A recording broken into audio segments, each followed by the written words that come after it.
ao lermos o tema, que é muito mais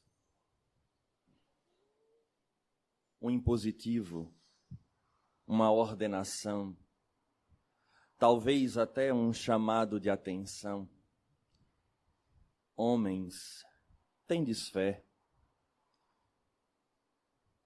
Passeamos pela história do Evangelho e nos sentimos tocados a priori, buscando desenhar em nossa mente quais situações, nos dias de hoje, Jesus poderia se voltar a cada um de nós e nos solicitar para que tivéssemos fé. Indiscutível que as situações se passaram de formas múltiplas e imediatamente era necessário eleger alguma para que não pudéssemos tocar em questões sensíveis, talvez, para qualquer um de nós aqui presente. Preferimos olhar ao próprio Evangelho e buscar fatos que ali ocorreram, que representam muitas vezes a nossa travessia na atual existência. Acho muito difícil que neste salão, nos dois planos da existência, tenha alguém que esteja isento de algum desafio. Em especial deste sentimento que carregamos desde o início dos primeiros movimentos de vida na Terra, segundo Miri Lopes, que é o medo. Nessa perspectiva, diz este psiquiatra, psicólogo cubano, de que naquelas primeiras formações, as células ainda naquele mar, naquela sopa orgânica, recebendo raios e choques, já demonstravam as primeiras reações advinda daqueles estímulos não compreendidos e que mais tarde iriam se tornar complexo na medida em que o nosso próprio sistema nervoso teria a capacidade de guardar estas experiências de tal forma que temos guardado até mesmo por uma condição de manutenção da vida na experiência evolutiva. O medo é o elemento ou o sentimento pelo qual muitas vezes nos guarda, mantendo ainda a nossa integridade psicológica e orgânica. Mas é exatamente ele que, de alguma forma, faz com que a gente também fique estacionado, se estagne diante de situações e somos tomados quase que de imediatamente por outros processos. O pânico, a ansiedade e tantas outras formas que nos tiram a paz, nos desequilibrando. E é exatamente neste cenário que nós voltamos os olhos ao Evangelho em busca daquele fato que pudesse representar para nós o caminho que todos estamos trilhando. E nessa perspectiva, sempre que falamos das mensagens de Jesus, porque a doutrina espírita não é outra coisa senão a mensagem do Evangelho redivivo, sem dogmas, sem exigências exteriores. Nós olhamos pela ótica do Cristo. Mas quando refletíamos sobre a tarde de hoje, fomos impulsionados a olhar pela ótica dos apóstolos. Porque talvez seja a mesma realidade que estejamos encarando. Porque todos nós trazemos, além da herança reencarnatória, as influências que temos de família e meio, que somados, obviamente, a quem de fato somos dessas experiências pregressas, juntam e formam essa complexidade que todos nós somos. E na medida em que, por alguma razão que agora não nos cabe trabalhar, ao adentrarmos a uma casa cristã, independente da bandeira, porque todas elas têm o Evangelho como uma pauta de vida, nós nos sentimos muito mexidos, em especial numa grande dúvida entre, de fato, nos entregarmos àquela mensagem ou se ainda podemos mesclar com a vida na terra de tal maneira a não sermos nem tanto ao mar, nem tanto à terra. E indiscutivelmente as situações que a vida apresenta nos coloca em xeque, frente a uma fé às vezes muito ainda infantil, tênue.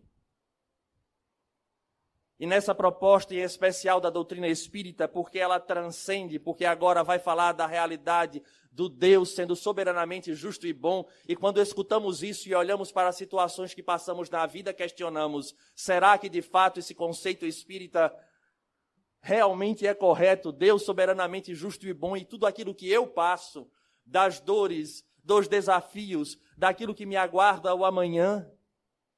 E por conta disso vamos pouco a pouco nos adaptando, e é essa a perspectiva que nós gostaríamos de trazer. Os apóstolos ali já viviam, Simão Pedro, como será a nossa figura de referência hoje. Não era uma criança como João Evangelista, que era um jovem, mas um homem já amadurecido, nos seus 40 e alguma coisa, todos eles vivendo de uma tradição judaica bem estabelecida, em sua maioria, obedecendo já uma forma de enxergar e viver o mundo. E é exatamente neste cenário que chega a figura de Jesus, do qual todos nós olhamos para ele e dizemos assim, como foi difícil o cenário que ele viveu. Mas ele é o governador do planeta. Eu agora penso como foi difícil para os apóstolos passar a conviver com aquele homem que no primeiro passo transforma a água em vinho, diante de uma grande festa com pessoas que estavam ali a refestelar-se, com um casal que agora estava em núpcias.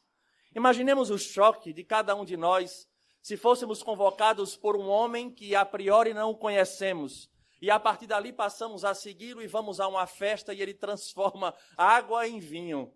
E mais adiante começa a levantar paralíticos, a limpar leprosos, devolver a vista aos cegos. Nós iríamos ficar impactados e ao mesmo tempo em choque, porque quando ele falava da realidade de um reino distinto, ainda assim a nossa experiência material era tão forte que nós queremos, ou teríamos a tendência de trazer aquelas palavras para que a transformação acontecesse ali de imediato. Porque naquele reino daquele homem aconteciam coisas tão maravilhosas. Então, como é difícil esse processo de transformação e de adaptação? Ele, então, canta o Sermão da Montanha apresentando uma realidade profunda para o espírito humano. Talvez a grande pauta das nossas vidas, que estamos aqui, segundo a doutrina espírita, no processo da reencarnação, para chegarmos à vivência plena daquelas lições. Depois do Sermão do Monte, continua ele fazendo os seus ditos milagres, as curas, porque aquilo que nos atinge aos olhos, em termos de material, nos impacta. E mesclado a essa situação, Jesus apresentava um novo roteiro. Porque se naquela sociedade excluía-se os leprosos, por exemplo, as mulheres ditas de má vida, Jesus, por sua vez, dizia que não veio para os sãos, mas para os doentes. Então era um processo de uma mudança que em 3 anos se fazia necessário. E nós iremos eleger nessa tarde algumas situações simbólicas que devem falar para nós este resumo da frase: homens, tendes fé, porque todos nós estamos neste processo de adaptação da nossa vida, do que nós achamos ser o certo, frente àquilo que Jesus, no Evangelho, bem como vindo através das vozes dos Espíritos, nos apontam que é melhor para nós. Então não serão poucos os nossos momentos de conflito. Não serão poucos os nossos momentos de desafio, porque todos nós aqui talvez estejamos com as nossas máscaras afiveladas de alegria e felicidade, mas na intimidade só nós sabemos o que realmente nos perturba. O peso, as complicações. E a primeira passagem que nós gostaríamos de lembrar, que nós não vamos esmiuçar, mas apenas reavivar na memória o momento em que aqueles estavam na embarcação, em que Jesus estava a atravessar aquele mar da Galileia, e dorme. E nesse adormecimento uma grande tempestade surge e aqueles apóstolos então agora temem. E era natural, porque afinal de contas o maior temor que todos nós temos é algo que, segundo a doutrina espírita, nós já passamos diversas vezes, que é morrer. Nós já morremos tanto, mas continuamos com receio. Porque continuamos apegados a coisas, a pessoas, como se de fato esse fenômeno nos distanciasse delas. E ali os apóstolos, vendo aquelas tormentas, acorda o Cristo que encontrava-se na popa. Lá atrás, na intimidade. E eles perguntam ao Senhor: porventura não te preocupas conosco? Iremos a pique. E ali Jesus desperta, e obviamente há inúmeras simbologias aí, mas nós não queremos hoje nos prendermos a essa primeira viagem de barco, em que se enfrenta as tempestades. E todos nós sabemos que Jesus pergunta a eles se eles não têm confiança, homens de pouca fé, e dá ordem aos ventos e ao mar, e eles se acalmam. E esta passagem se conclui exatamente com um questionamento que o Evangelho não responde no primeiro momento.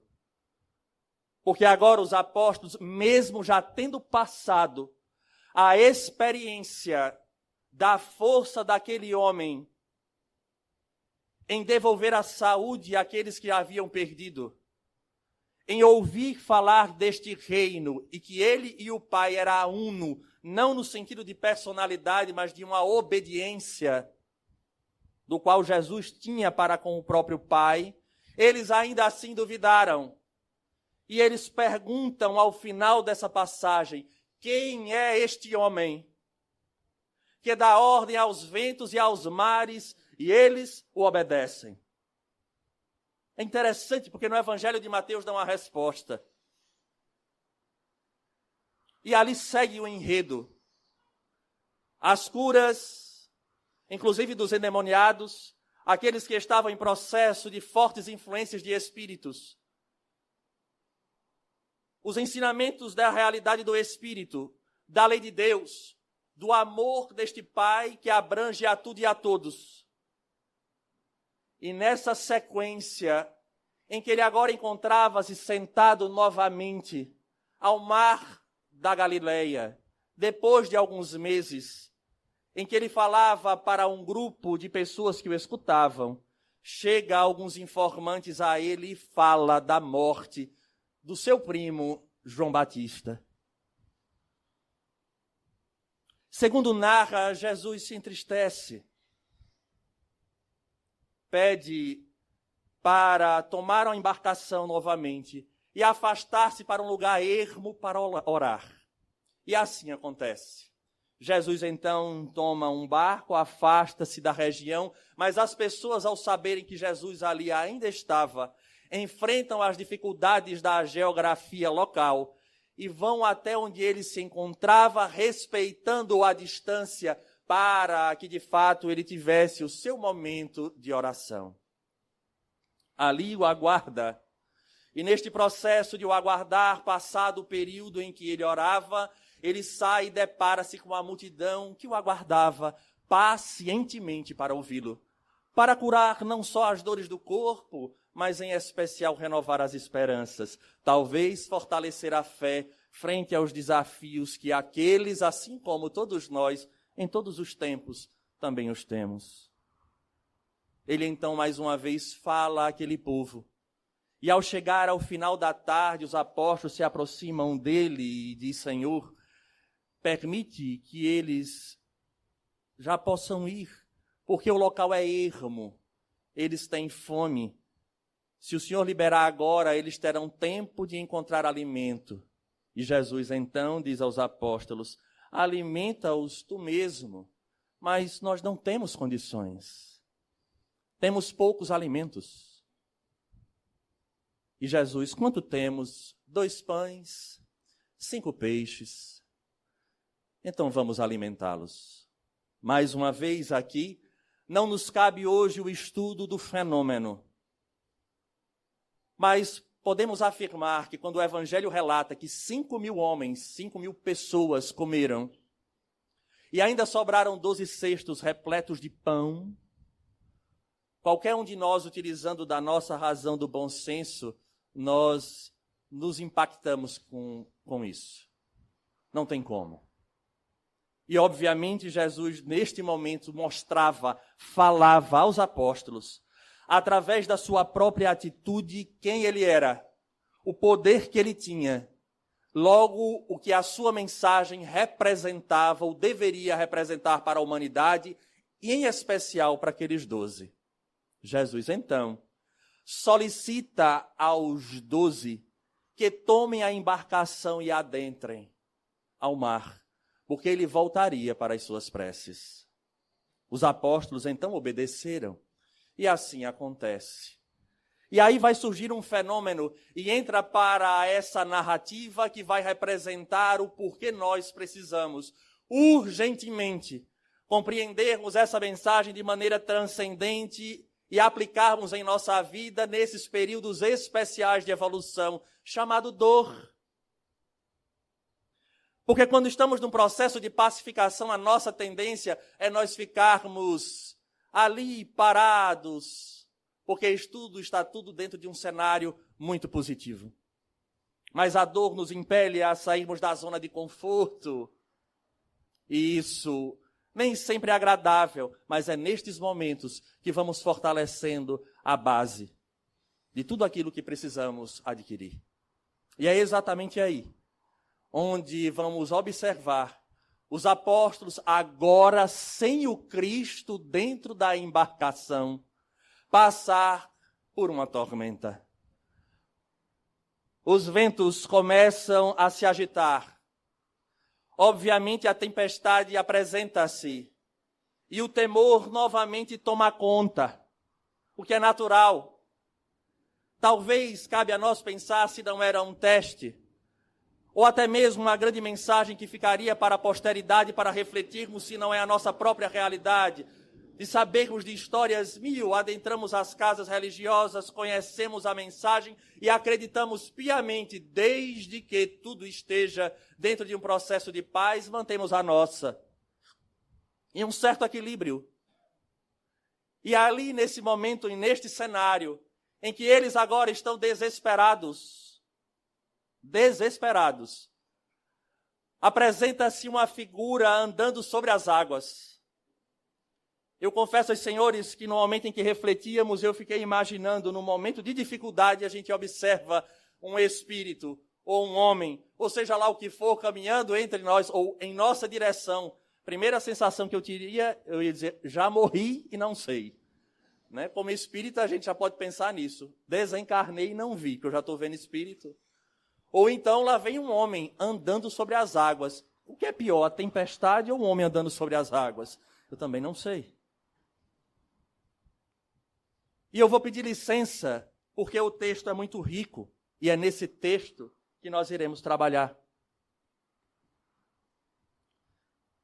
A primeira coisa que eles falam, que eles questionam, é um fantasma? Eles gritam, é um fantasma. Primeira coisa que eu gostaria de chamar a atenção é porque se era fantasma, já era conhecido da época. Então dizer que espírito nunca aconteceu, está aqui. Não, porque espírito está aí. Os próprios apóstolos, diante da situação, deu como solução, é um fantasma. Mas não fica por aí. Passado esse momento, é um fantasma, e gritaram com medo. Mas prontamente Jesus lhes disse, animai-vos, sou eu, não temais. Estamos na madrugada, numa situação de uma tormenta profunda. Esses apóstolos com medo divisam a figura de Jesus e ele diz, não temais, sou eu, animai-vos, animai-vos.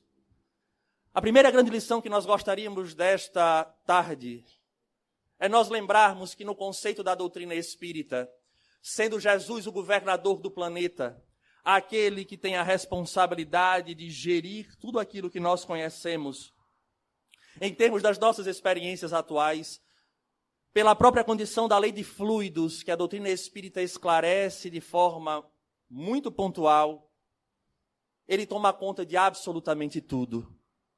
Nós não estamos à deriva, mesmo que diante dos nossos olhos a vida apresente-se como esta verdadeira tormenta, ele se encontra no leme, mas só se apresenta para aqueles que de fato o reconhecem. Não estamos querendo dizer com isso que não haja ajuda para aqueles que não o consideram, mas ele só se apresenta desta forma para os que o reconhecem. Quantos de nós não temos intuições que vêm do nada? Estamos em situações às vezes difíceis buscando uma solução e sentimos uma inspiração. Raras às vezes nós lembramos que são os espíritos. Rapaz, eu tive um insight. Eu lembrei de tal situação, mas eu queria muito ver a atuação dos espíritos da minha frente. Acabou de acontecer do seu lado. Você foi a ponte. Você não tinha solução até então e a inspiração te chegou. Mas é indiscutível que para aqueles que reconhecem a figura de Jesus, ele se apresenta de maneira objetiva. Ele nos anima diante da dificuldade. Animai-vos. Então talvez aí a primeira mensagem, na condição de que homens tendes fé, não nos encontramos a sós. O grande problema é que nós queremos que as tormentas se acalmem ou não aconteçam de acordo com a nossa vontade. Somos sempre assim. Nós achamos que tudo deve acontecer como nós pensamos, como nós queremos que seja. Mas eu repito, há uma lei que tudo comanda. É uma verdadeira orquestra. De acordo com aquilo que nós fazemos, há um eco, mas é um eco ordenado. E a doutrina espírita fala isso com muita propriedade, quando nos fala da lei de causa e efeito. Se nós queremos o bem, as tormentas que hoje nós estamos passando, elas serão frutos ou são frutos de duas situações.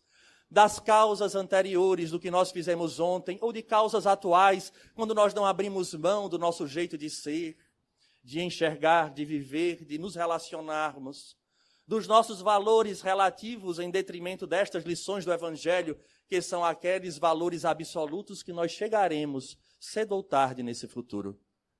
Mas, passado este primeiro momento em que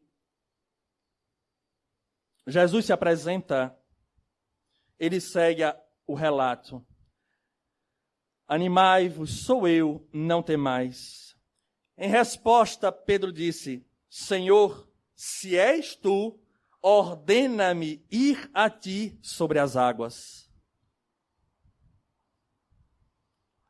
É interessante porque nós não acreditamos. Achamos que dependendo do pedido que seja ou daquilo que nos é orientado, nós questionamos. Senhor, se és tu, ordena-me ir, chama-me, convida-me. É sempre assim. Nós queremos um sinal. Nós queremos algo que nos indique que estamos no caminho certo para andar sobre as águas. E essa questão da água terá uma simbologia para nós muito interessante. Não agora, daqui a pouquíssimos minutos. Mas observemos que nós exigimos do Senhor isso.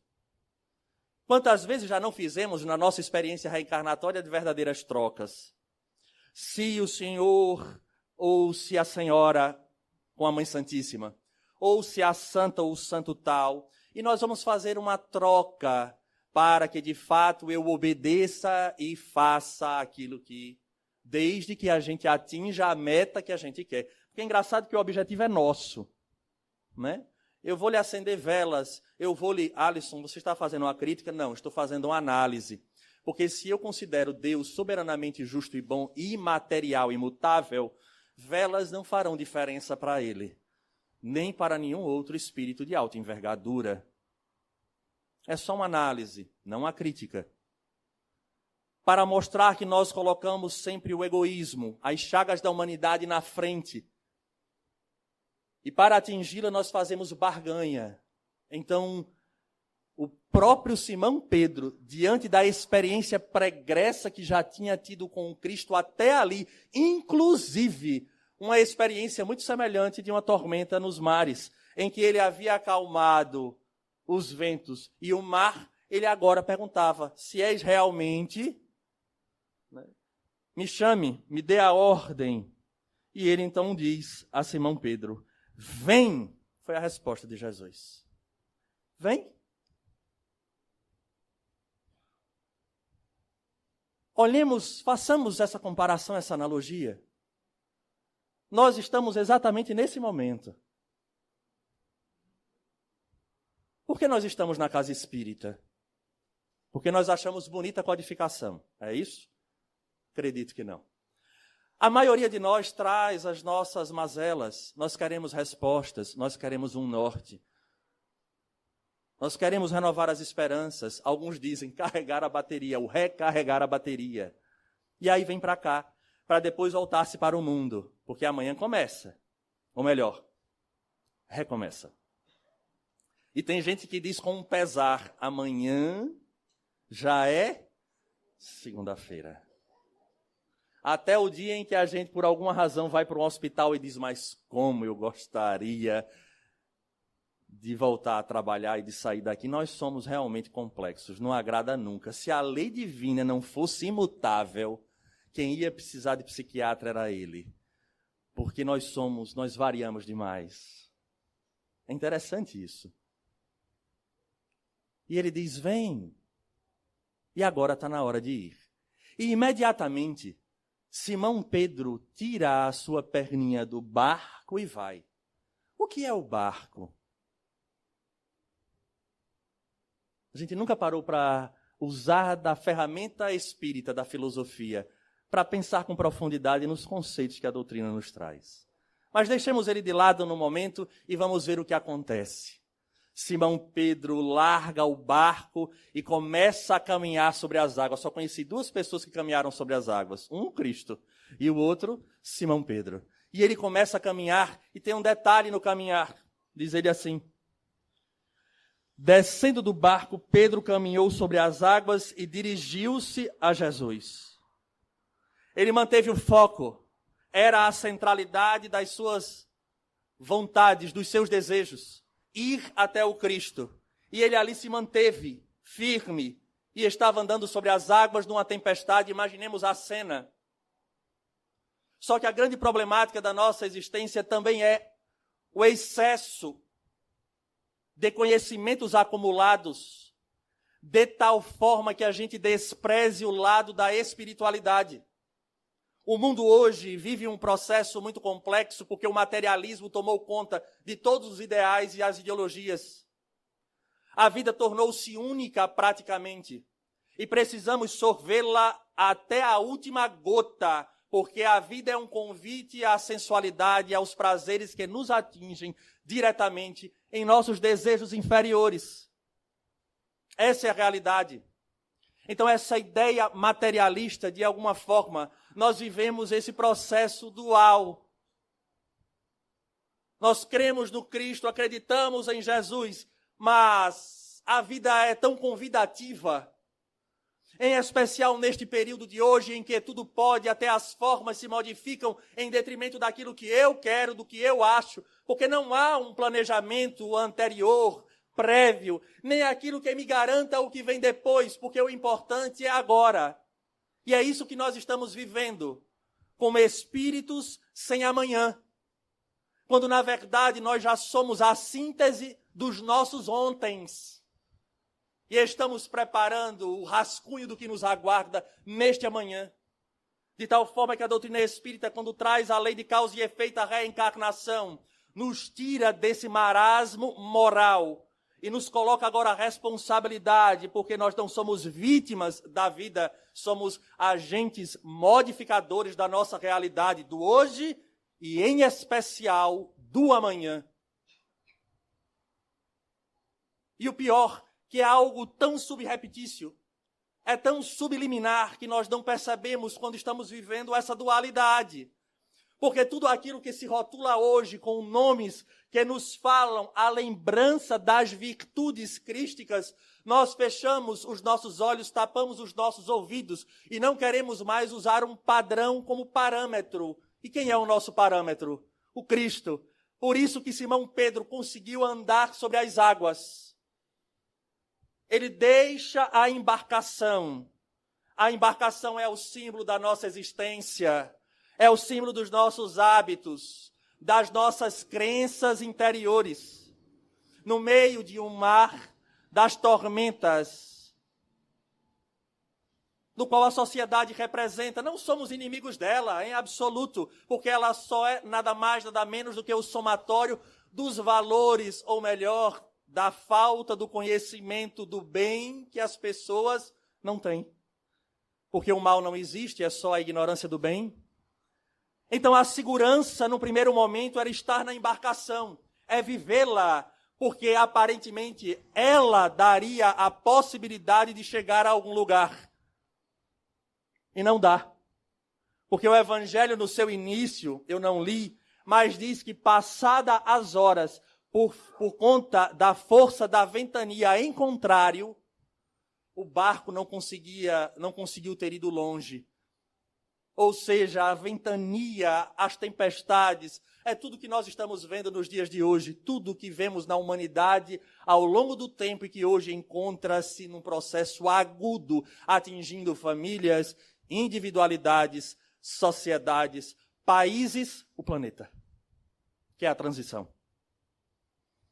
Agora, o homem fica na dúvida, desço e vou ao Cristo, desço desta embarcação, largando tudo aquilo que me mantém preso a ela, enfrentando as tempestades com aquilo que eu tenho, ou eu largo o homem velho, os velhos hábitos, as tormentas, o risco que ali eu tenho e vou enfrentar o caminho espiritual para atingir a meta. Porque a água no Evangelho tem vários símbolos, dentre eles a vida espiritual do homem. Então ele caminha na vida espiritual para atingir a Jesus. Ele suplanta, ele supera o homem velho. Ele vence o medo de que era um fantasma. E assim somos nós, ou deveríamos ser. As dores aqui nos trouxeram. São as nossas tormentas que se levantam às vezes e não vemos o fim. É a noite que não apresenta nenhum traço de madrugada para nos dar sequer esperança. Mas lembrem-se que foi exatamente o processo da tormenta que nos trouxe, que ele se anuncia, animai-vos, estou aqui. É só nesse momento que a gente lembra dele. Mas agora é a hora de largar o barco. Mas o mais interessante vem agora. Porque nesse processo do transitar espiritual, desta confiança na ordem que Jesus deu a ele, porque ele disse, dê-me uma ordem, vem. Vem. Agora que foi dada a ordem, e o indivíduo sai na tormenta e pisa na água e vai flutuando. É o momento em que a gente normalmente descobre a doutrina espírita, ou agora vincula-se a uma religião que vai aclarando, que vai nos mostrando, que vai nos explicando as situações. É nessa hora em que a gente se encontra. Aí a gente faz o trabalho eu quero estudar, eu quero ir para o Jefa 3 vezes por semana, eu quero receber o passe, eu quero água magnetizada, eu quero.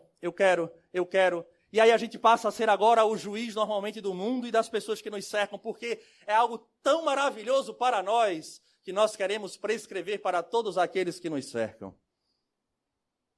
Mas não é assim. O normal é esse. E numa palestra dessa, eu sei que não acontece com vocês, mas tem gente que diz assim, como eu gostaria que fulaninho tivesse aqui. Parece que está falando para ele. Somos nós, indiscutivelmente, os mais necessitados. Porque somos nós que chegamos aqui. Somos nós que estamos ouvindo. E eu digo sem receio, e aqueles que estudam conosco no sábado, eu falo sem problema nenhum, quanto mais eu estudo, mais vejo a necessidade. Então, aquele que fala, inclusive, creiam, é o que mais tem a necessidade desse estudo constante. para reparar os próprios equívocos. Não duvidemos. E é nesse cenário que nós iremos enfrentar o maior desafio. É nesse cenário. Simão Pedro dirigiu-se a Jesus, como todos nós nos dirigimos. Porém, depois de ter visto o vento forte, teve medo. E começando a afundar, gritou dizendo: Senhor, salva-me. Não há nada mais cirúrgico do que essa colocação. Estamos na casa espírita conhecendo os conceitos. Mas nós olhamos para as tempestades do mundo e elas gritam, em especial diante de algumas posturas que nós agora buscamos assumir de forma enfática. Porque o mundo todo diz que aquilo ali é certo e é correto, e como eu, espírita, mesmo compreendendo, eu acho que tem algo errado nisso. Bem como os nossos velhos movimentos atávicos, a vontade de voltar a servir a outro Senhor, vamos abrindo concessões, brechas. Simão Pedro tirou o foco da sua meta existencial, do Cristo, e a partir dali ele começa a afundar nesse seu processo espiritual. Quantos de nós assim não fazemos nas dificuldades que encontramos no nosso lar, nas nossas relações de trabalho, na nossa casa espírita? Tem hora que nos entristece diante de dificuldades que nem se necessitava. Às vezes levanta-se aqui e ali alguém que abre brecha para algumas influências menos felizes. E nós ficamos a pensar, mas há necessidade, de fato, quando todos nós já conhecemos o roteiro, por que não a vigilância e a oração do qual Simão Pedro ali abriu mão?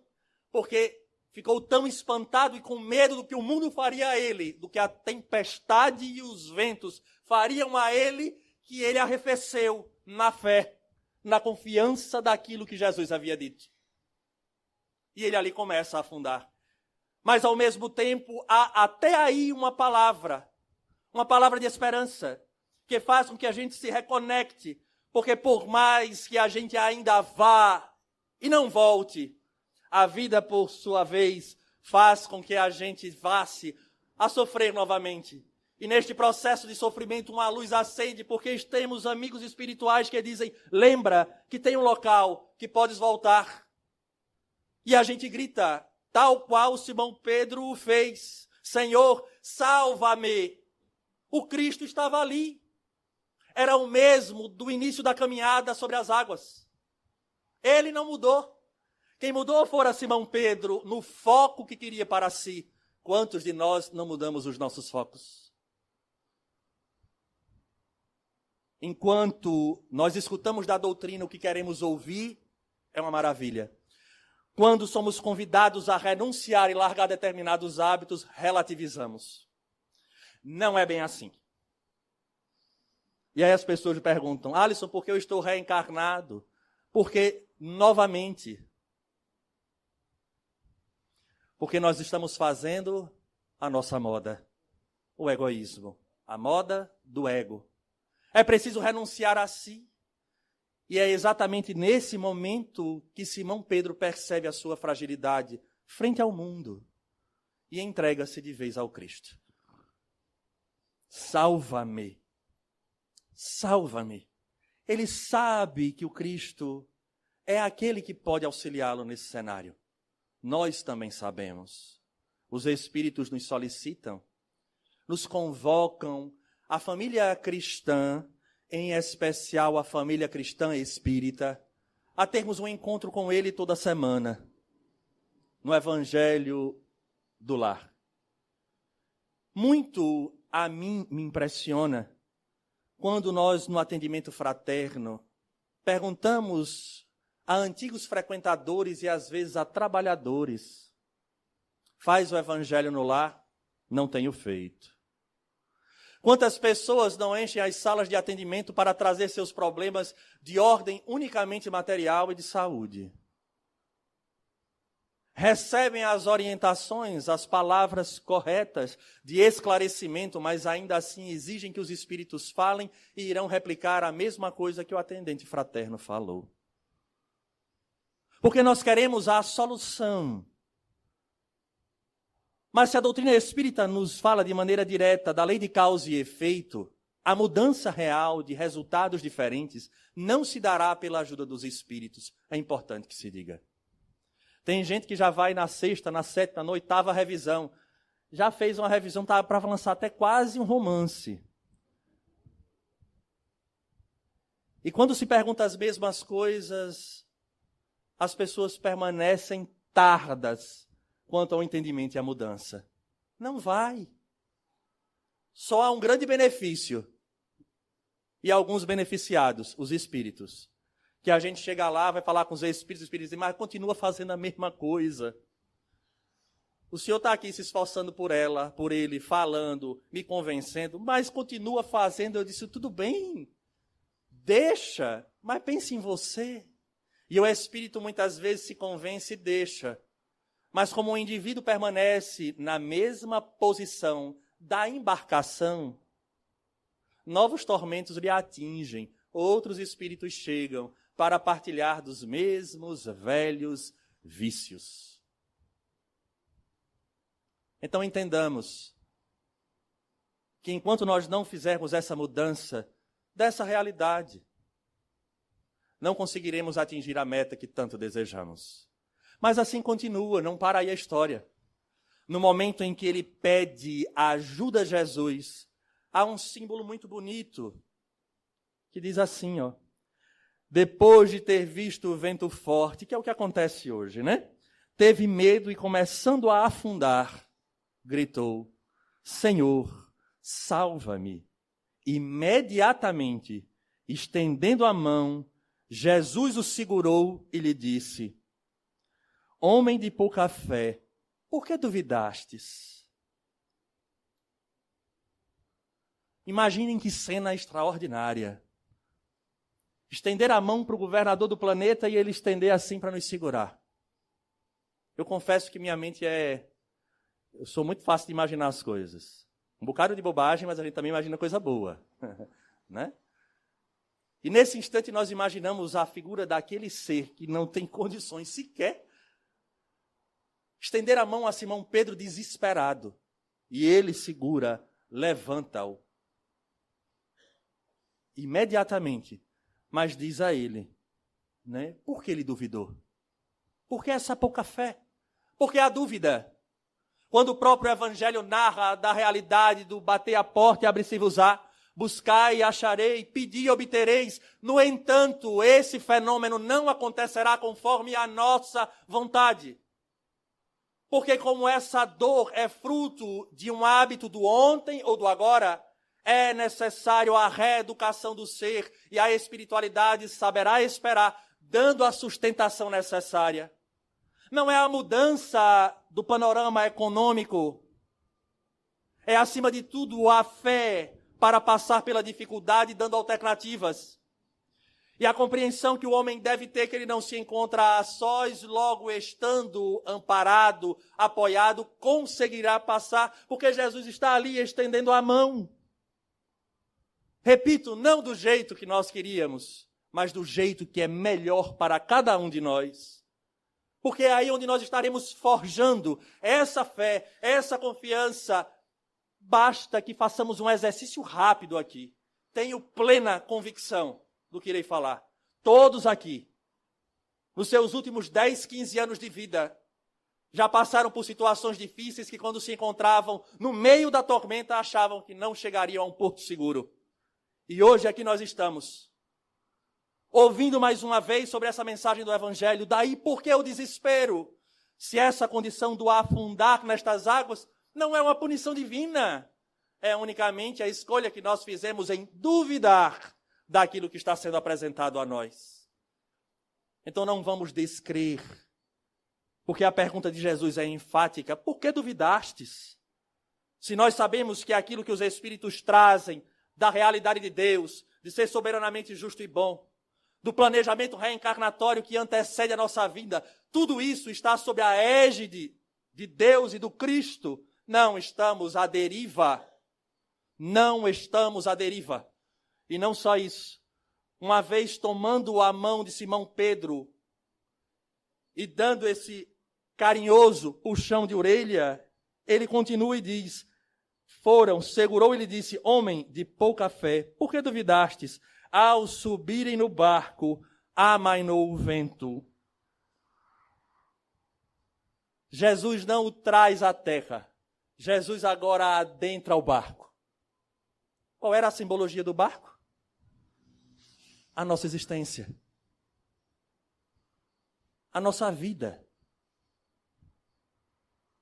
No momento em que Simão Pedro pede a ajuda que o convoca, o Cristo não pede perfeição, e a doutrina espírita fala que o verdadeiro espírita não é aquele perfeito, mas é o que luta contra. E nesse momento, esses espíritos amigos, observando as nossas dores e o nosso sacro ofício, esse trabalho sagrado, esse sacrifício que é reeducar-se, perante as mazelas que trazemos, eles estão conosco na embarcação. E no momento que adentram a embarcação, amainam, tranquilizam esses terremotos.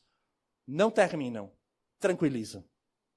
Por que tranquiliza, Alisson? Porque ainda é de nossa responsabilidade. Porque se fomos nós que plantamos a tempestade, precisamos agora passar por ela. Não obstante, estarmos com o Cristo na intimidade da embarcação nos dá garantias, segurança para este enfrentamento que ainda há de acontecer. Porque é fruto das nossas escolhas do ontem, ou como estamos caminhando agora. E nesse momento, o Evangelho responde a um questionamento que fora feito no enfrentamento da primeira tempestade. Estão lembrados? No momento da primeira tempestade, termina a passagem, os apóstolos perguntando, quem é este homem que dá ordem aos ventos e aos mares? E eles os obedecem. E os que estavam no barco o reverenciaram, dizendo, verdadeiramente, és o Filho de Deus. É neste instante em que os apóstolos agora conseguem fechar o ciclo do entendimento. O que não significa dizer que a partir dali eles vão viver com a intensidade a mensagem do Evangelho, tanto quanto não é verdade que nós, ao estarmos nesta casa, sairemos daqui volitando como verdadeiros anjos. Não é real. Eles se muniram do conhecimento para travar a mais árdua luta que todos nós travaremos. E é indispensável que lembremos agora uma frase que está sendo muito divulgada, que Joana de Ângeles havia falado a Divaldo Pereira Franco, e que cabe a cada um de nós, porque de fato veremos que ao final da nossa caminhada sempre foi nós contra nós próprios. Nunca foi contra ninguém. Porque a doutrina espírita vai nos dizer que neste processo de autoconhecimento, quando o homem desperta, ele agora compreenderá todos os fenômenos que lhe chegam, sejam eles dolorosos, através de fatos ou de pessoas. E encontrará nessas dores uma oportunidade de fazer valer a crença e a fé que agora estabelece pelo campo da razão, sem dispensar a espiritualidade, porque sem ela não haverá respostas para aquilo que nós estamos passando. Daí, todos nós estamos jogados nessa barca da existência mais uma vez, trazendo na intimidade do barco as nossas manutenções em termos de alimentos, que apresentam-se como as nossas velhas tendências, porque nós queremos ainda beber e comer daquilo que já trouxemos, porque é mais fácil. Mas na medida em que esse Cristo é convidado a entrar, o cenário modifica. Um novo padrão nos é colocado. E aí vai surgir a dificuldade de enfrentar o mundo como reflexo da minha própria imagem. Porque se alguém fala mal de mim, se alguém porventura me magoa ou me machuca, passa pelo meu crivo. Porque na medida em que eu compreendo que aquele só consegue dar aquilo, eu não tenho como exigir, e as expectativas de alguma forma vão se esmaecendo, e a convicção de que temos, de que estamos galgando Uma posição melhor é quando estamos a conviver com essas pessoas que não fazem objetivamente as coisas, às vezes, para nos magoar, para nos ferir, mas é o que elas conseguem, porque acreditam ser o melhor. Mas no momento em que a gente olha para a figura daquele que deu a ordem a Simão Pedro, se vem, aprende comigo, que sou manso, que sou brando, nós iremos encontrar os elementos que hão de aliviar as nossas dores. Não há outro caminho. A racionalidade, que muitas vezes nos atinge, ouve essas palavras do Evangelho com certa desconfiança. Temos exemplos fortes na própria história do cristianismo, até um dia em que a vida nos convida a percebermos porque vamos afundando. O mundo não tem condições de nos dar, de fato, a paz e aquilo que desejamos. Mas o Cristo, nestas lições, à luz da doutrina espírita, nos proporciona a ferramenta. Ninguém, absolutamente nenhum espírito, fará por nós. Aqueles que acreditam, eu vou repetir, de que nos tratamentos que a casa possibilita, irão sanar todos os seus problemas, não é verdade. Os espíritos ajudam em nome do Cristo, naquilo que lhes é possível. Mas o mérito é de cada um de nós. Porque ele disse, vem. Mas foi necessário que Simão Pedro tivesse a coragem de pisar nos mares deste processo evolutivo. Todos nós, acredito, que uma vez adentrando a essa porta da nossa casa, ou qualquer outro templo religioso cristão, desceu da sua embarcação e está a caminho do Cristo. Em alguns momentos, é indiscutível que nós afundamos, mas o Cristo ali permanece, estendendo a sua mão. Portanto, façamos a nossa parte. Dói.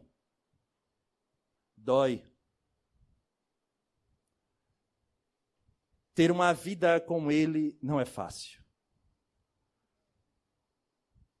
Não à toa são 12, porque o mundo ainda envolvido com outras propostas não quer suplantar os desejos inferiores.